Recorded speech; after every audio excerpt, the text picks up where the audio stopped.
প্রিয় শিক্ষার্থীবৃন্দ, আজ আমি নবম দশম শ্রেণীর সমাস নিয়ে আলোচনা করব। তার পূর্বে আমি আমার পরিচয় দিচ্ছি। আমি দীপঙ্কর দাস,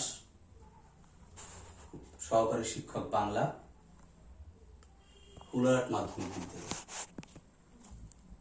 প্রিয় শিক্ষার্থীবৃন্দ, আমরা আজকে তোমাদের বাংলা দ্বিতীয় পত্রের সমাস নিয়ে আলোচনা করব।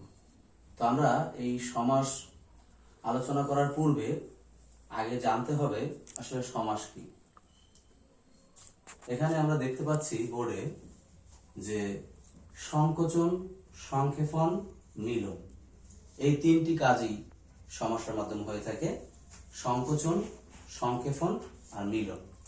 তো সংকোচন করে কি? সংকোচন করে পদকে সংকোচন করে একটি অর্থ প্রকাশ করে, সমাসের কাজ হলো তাই। সংক্ষেপণ করে, সংক্ষেপণ মানে কথার অর্থ হলো কি একটা বাক্যকে একটা পদে পরিণত করে বা একটা শব্দে পরিণত করে, সেটাকে সেজন্য বলছে সংক্ষেপণ। আবার মিলন মানে কতগুলো শব্দ মিলিত হয়ে একটি শব্দে পরিণত হয়। আমরা যদি ছোট্ট একটু উদাহরণ দিই, যে সিংহ চিহ্নিত আসন, এত বড় সেন্টেন্সটিকে সংকোচন করে সিংহাসন তৈরি করেছে। আমরা যদি কেউ বলি সিংহাসন, তাহলে আমরা বুঝতে পারি যেটা বলতে চাচ্ছে সিংহ চিহ্নিত আসন। ওকে, এরপরে সংক্ষেপণটাও তাই, যে এত বড় সেন্টেন্সটাকে সংক্ষেপণ করে দেয়। আবার এতগুলো শব্দকে একটা শব্দে মিলন করে। সুতরাং আমরা সমাস কাকে বলে? কয়েকটি পদে এক পদে পরিণত হওয়া বা এক পদে সংকোচন করা বা সংক্ষেপণ করা বা মিলন করাকেই সমাস বলে। তো এই সমাস জানার আগে আমাদের যে বিষয়গুলো সবচেয়ে গুরুত্বের সাথে জানতে হবে, আমি এই বোর্ডের কর্নারে লিখে রেখেছি। একটা হলো ব্যাস বাক্য, পূর্বপদ, পরপদ, সমসমান পদ, সমস্ত পদ। এই পাঁচটা বিষয় খুব ভালো করে মনে রাখতে হবে। আবার আমি বলি, ব্যাস বাক্য, এই ব্যাস বাক্যকেই বলা হয় বিগ্রহ বাক্য, এই ব্যাস বাক্যকেই বলা হয় সমাস বাক্য। সুতরাং এই ব্যাস বাক্য, পূর্বপদ, পরপদ, সমসমান পদ, সমস্ত পদ। শিক্ষার্থীবৃন্দ, আমি প্রথমেই এই কয়টা সম্পর্কে আলোচনা করব। তুমি যদি এইগুলো সম্পর্কে না জানতে পারো, তাহলে কিন্তু তোমার এই সমাসের মানে কোনটা কোন সমাস বোঝার কোনোই পথ থাকবে না। সেই জন্য আগে আমাদেরকে এই কয়টা সম্পর্কে ভালো করে জানতে হবে। প্রথমেই হলো ব্যাস বাক্য। যখনই বাক্য কথাটি আসে, তোমরা বুঝতে পারো এটা একটা সেন্টেন্স বা একটা কথা শেষ মাধ্যম হলো বাক্য। কিন্তু ব্যাস বাক্য, বিগ্রহ বাক্য, সমাস বাক্য কাকে বলে? আমি এখানে একটু আগে লিখেছিলাম যে সিংহ চিহ্নিত আসন, এইটাকে সম্পূর্ণটাকে একসাথে বলা হয় ব্যাস বাক্য, সমাস বাক্য বা বিগ্রহ বাক্য। কোনটা? আবার বলি, সিংহ চিহ্নিত আসনে একসাথে বলা হয় এটাকে ব্যাস বাক্য।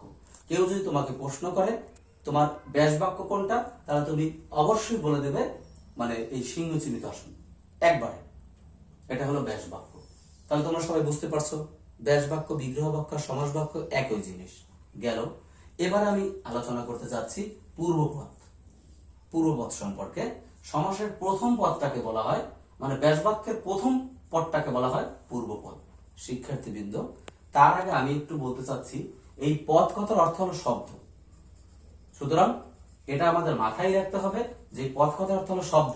সুতরাং পূর্ব শব্দটা, এই পূর্ব শব্দটাকে বলা হয় পূর্বপদ, আর শেষের শব্দটাকে বলা হয় পরপদ, বা অনেক অনেক ব্যাকরণবিদরা এটাকে উত্তর পদ বলে থাকে, উত্তর পদ।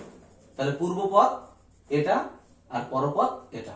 তাহলে আমরা আবার দেখে নেই। সুতরাং পূর্বপদ হলো সিংহ, সিংহ, আর পরপদ হলো আসন। আমরা বুঝে নিলাম শিক্ষার্থীবৃন্দ, পূর্বপদ হলো সিংহ আর পরপদ হলো আসন। সুতরাং আমরা এটা বুঝতে আর কোনো কষ্টই হচ্ছে না। এরপরে যাচ্ছি আমরা সমসমান পদ। আমি তোমাদেরকে একটু আগে বলেছিলাম যে পদ কথার অর্থ হলো শব্দ। সুতরাং বুঝে নিতে হবে যে পদটাই হলো শব্দ। তো সমসমান পদ মানে কি? এই এক একটি পদ বা এক একটি শব্দকে এক একটা সমসমান পদ বলা হয়। তাহলে আমার এখানে কয়টি সমসমান পদ আছে? তিনটি, একটা হলো সিংহ, একটা হলো চিহ্নিত, একটা হলো আসন। এই তিনটি সমসমান পদ আমরা বুঝতে পারছি। এবারে আমি আরো বলতে চাচ্ছি যে মনোযোগ সহকারে বুঝতে হবে যে এই সিংহ, চিহ্নিত, আসন এই প্রত্যেকটিকে এক একটিকে সমসমান পদ বলে।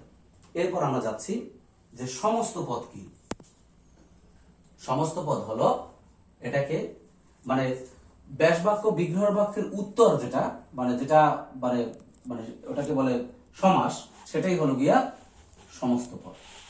মানে আমরা যে তার আগ্রহে থাকি মানে সমাস কিভাবে হয়, সংক্ষেপণ কিভাবে হয়, যে সংক্ষেপণটা হয় সেটি হলো সমস্ত পদ। তো আমি আরেকবার ছোট্ট করে বলে যাচ্ছি, এই সমস্ত বাক্যটাকে বলা হয় ব্যাস বাক্য। সবাই আমরা বুঝতে পারছি। প্রথম শব্দটিকে বা প্রথম পদটিকে বলা হয় পূর্বপদ, আর শেষের পদটিকে বলা হয় পরপদ, আর প্রত্যেকটাকে আলাদা আলাদা বলা হয় সমসমান পদ, আর যেটা উত্তর বা যেটা সমাস সেটা হলো সমস্ত পদ। সমস্ত মানে এইগুলো সব একত্রিত হয়ে এখানে আসছে, সেই জন্য এটাকে বলা হয় সমস্ত পদ। প্রিয় শিক্ষার্থীবৃন্দ, আমরা তাহলে এই বিষয়টা যেহেতু জানতে পারছি, সেহেতু আমাদের মাথায় রাখতে হবে যে আমরা কোনো প্রকার কার্পণ্যতা করব না, আগে এগুলোই শিখতে হবে, ব্যাস বাক্য, পূর্বপদ, পরপদ, সমসমান পদ আর সমস্ত পদ। এইটা খুব ভালো করে আমাদের জানতে হবে। এবার আমরা যাচ্ছি সমাস। যদি সমাসের আলোচনায় যাই, আমরা একটু স্ক্রিপ্ট একটু দেখি জুমের মাধ্যমে। এই স্ক্রিপ্টটা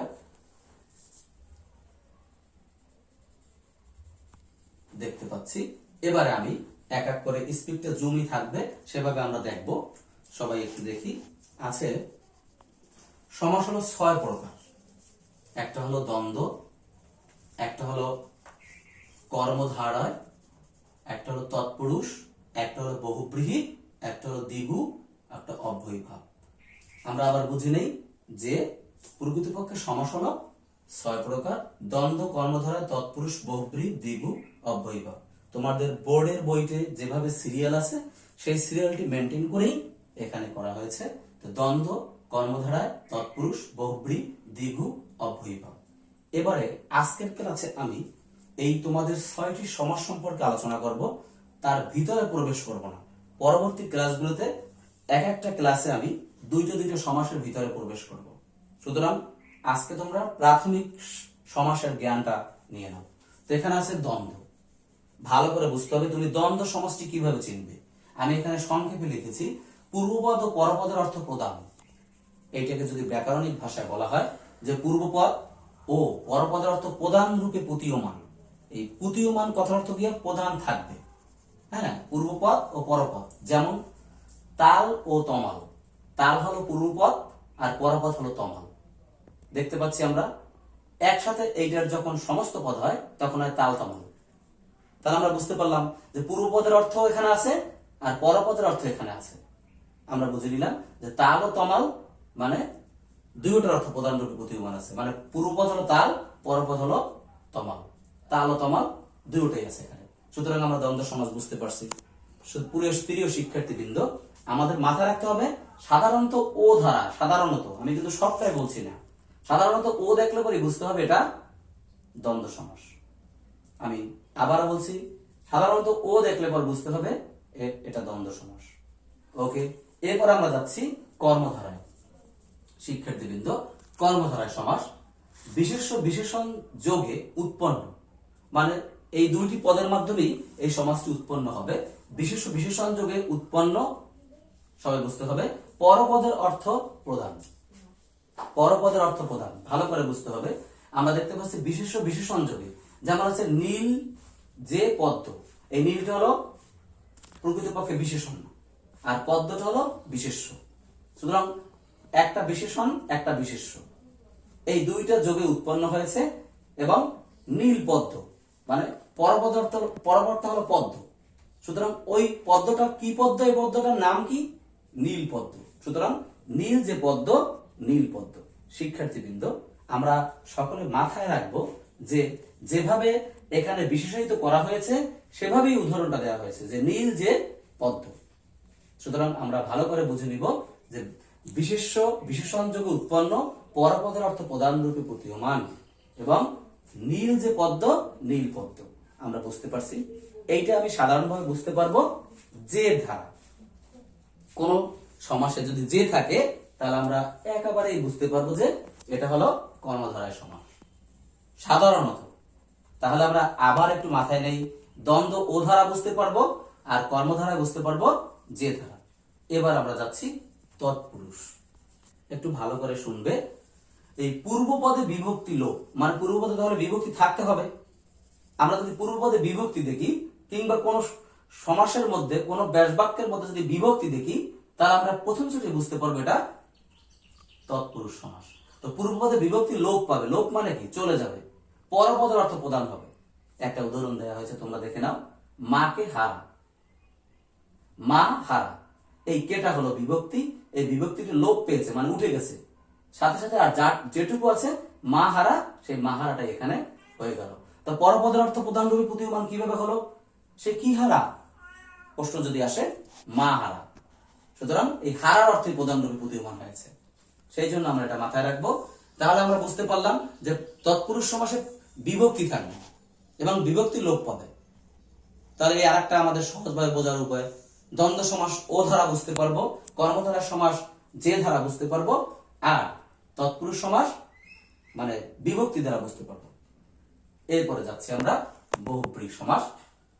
এখানে বলছে কোনটির অর্থ না বুঝিয়ে, মানে সমসমান পদের কোনটির অর্থ না বুঝিয়ে, সমসমান পদের কোনটি অর্থ না বুঝিয়ে অন্য কোনো পদ বোঝানো হয়, অন্য একটা পদ বোঝানো হয়, কোনটির অর্থ বুঝাবে না। যেমন একটা উদাহরণ দেওয়া আছে এখানে, মহান আত্মাজার, মহাত্মা, মহান আত্মাজার, মহান আত্মাজার মহাত্মা, মানে এখানে কোনটির অর্থ প্রদান হয়নি, নতুন একটি শব্দ এসেছে মহাত্মা, মহান আত্মা যার।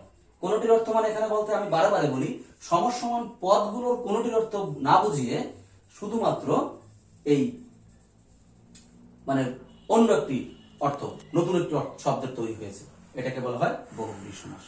আমরা সবাই জানি বহু অর্থ অনেক আর ব্রী অর্থ ধান, এই মানে এইটা একটা খুব গুরুত্বপূর্ণ বিষয়। এবার আমরা যাচ্ছি দ্বিগু। দ্বিগুটা আমরা একটু দেখে নেই। এখানে যেভাবে লেখা হয়েছে, সংখ্যাবাচক পদের সাথে বিশেষ্য পদের যে সমাস হয় তাকে দ্বিগু সমাস বলে। সংখ্যাবাচক, সংখ্যাবাচক, তোমরা যদি সংখ্যাবাচক পড়ো, হ্যাঁ, সেই সংখ্যাগুলো দেখবে, যেমন ত্রিপদ, তারপরে চতুর্দশী, তারপরে ত্রিতাল, এরকম নানা রকম, মানে 3কে ত্রি বলা হয়, তারপরে 5কে পঞ্চ বলা হয়, 4কে চতুর্থ বলা হয়, এরকম এই যে সংখ্যাবাচক পদের সাথে বিশেষ্য পদের যে সমাস তাকে বলে দ্বিগু সমাস। তাহলে আমরা এটা বুঝতে পারলাম স্পষ্টতই যে ত্রিপদের সমাহার, এই ত্রি অর্থ 3, ত্রিপদের সমাহার মানে সংখ্যা, ত্রিপদের সমাহার ত্রিপদী, আমরা বুঝতে পারলাম, এবং বিশেষ্য যোগে সেটি উৎপন্ন হয়েছে। এখন আমরা আবার একটু রিভিশন দিতে চাচ্ছি যে দ্বন্দ্ব সমাস ও ধারা বুঝবে, কর্মধারয় সমাস যে ধারা বুঝবে, তৎপুরুষ সমাস বিভক্তি দ্বারা বুঝবে, বহুব্রী সমাস যার ধারা বুঝবে, আর দ্বিগু সমাস সংখ্যাবাচক ধারা বুঝবে। আমরা বুঝতে পারছি তাহলে যে প্রকৃতপক্ষে আমরা একটু দেখি মানে জুম করে, মানে দ্বন্দ্ব সমাস ও ধারা, তারপরে কর্মধারয় সমাস যে ধারা, তৎপুরুষ সমাস বিভক্তি দ্বারা, বহুব্রী সমাস যার ধারা, আর দ্বিগু সমাস সংখ্যা দ্বারা ত্রি। তাহলে আমরা এটা স্পষ্টতই বুঝলাম। এবার আমরা যাচ্ছি অব্যয়ীভাব সমাস। পূর্বপদে অব্যয় যোগে নিষ্পন্ন অব্যয়ের অর্থ প্রধান, মানে পূর্বপদে অব্যয় থাকবে এবং অব্যয় অর্থে প্রধান রূপে প্রতীয়মান হবে। তো সুতরাং আমাদের অব্যয় জানতে হবে, পূর্বপদে অব্যয় থাকবে এবং অব্যয় যোগে নিষ্পন্ন